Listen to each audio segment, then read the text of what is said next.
Hello and welcome to the world of finance and investing. Some books are outdated and contain outdated advice, but others have stood the test of time and contain some gold nuggets. One of the latter is today's book. Let's take a look at George S. Clason's 5 golden takeaways from The Richest Man in Babylon. The first takeaway: pay yourself first. I discovered the path to wealth when I decided that a portion of everything I earned was mine to keep. And you will as well. But isn't it true that all I earn is mine to keep? Pay nothing to the tailor. Pay the sandal maker nothing. You should not pay for what you eat. What do you have to show for your earnings over the last month? What have you been doing for the past year, fool? You pay everyone except yourself, so you might as well be a slave and work for what your master provides you with to eat and wear. It's a powerful analogy to consider every expense you incur while working for someone else.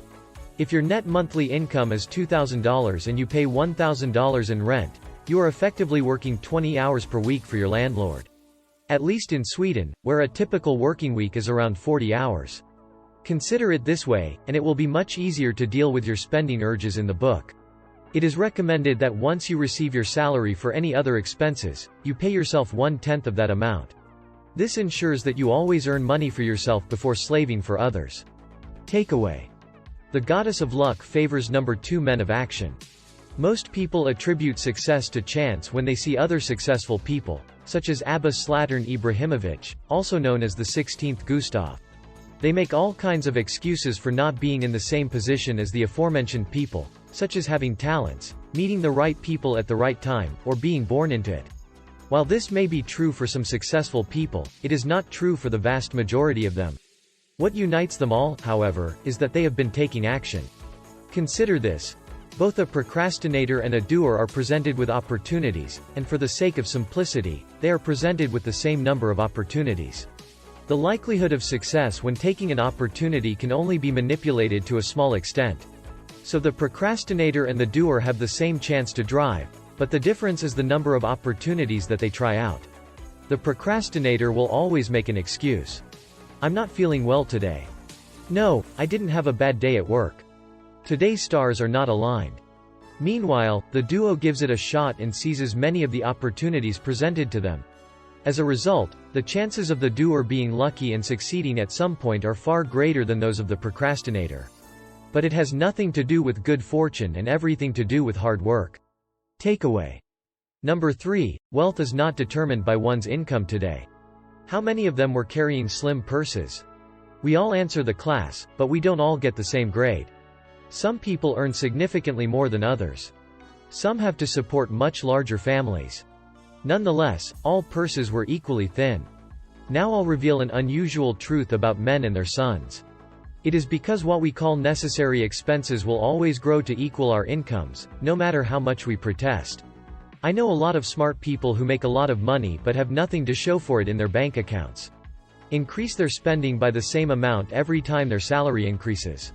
They have more Spotify accounts than friends and piles of IKEA furniture that will never be assembled.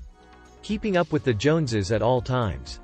This is stupid in so many ways, primarily because it involves a significant risk, which results in you being completely handcuffed and tied to your current job.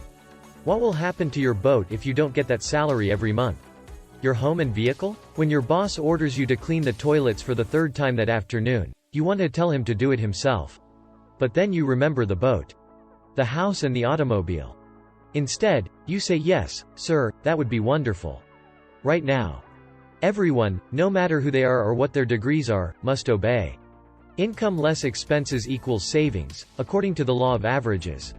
Whether you're an engineer, a McDonald's employee, or Floyd Mayweather. Takeaway number 4. When the time is right, act. Don't be afraid to act if you've done a thorough analysis and asked your friends and family about potential flaws in your research. Great opportunities are rare and should never be passed up. For personal finance and investing, such opportunities may necessitate a slight reduction in spending. For example, during the financial crisis and subsequent stock market collapse in 2008 and 2009, such an opportunity arose. Takeaway #5. Those who were willing to increase their savings and investing during that time period stood to profit greatly. The value of passive income when you start following the rule. Number 1, pay yourself first. You will amass a large sum of money over time. While this will feel good in and of itself, something even better is on its way as soon as possible.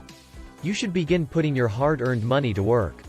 The advantage of money is that, unlike you, it never has to rest. Your money will work for you while you are in class or at the gym. It's modern-day slavery even while you're sleeping. And, best of all, it's completely legal. This is commonly referred to as passive income. If you decide to keep your slaves, they will breed, and even the children will eventually breed, costing you money as you grow exponentially. The good thing about exponentials is that they multiply over time, making earning money easier and easier and easier to sum up. Takeaway.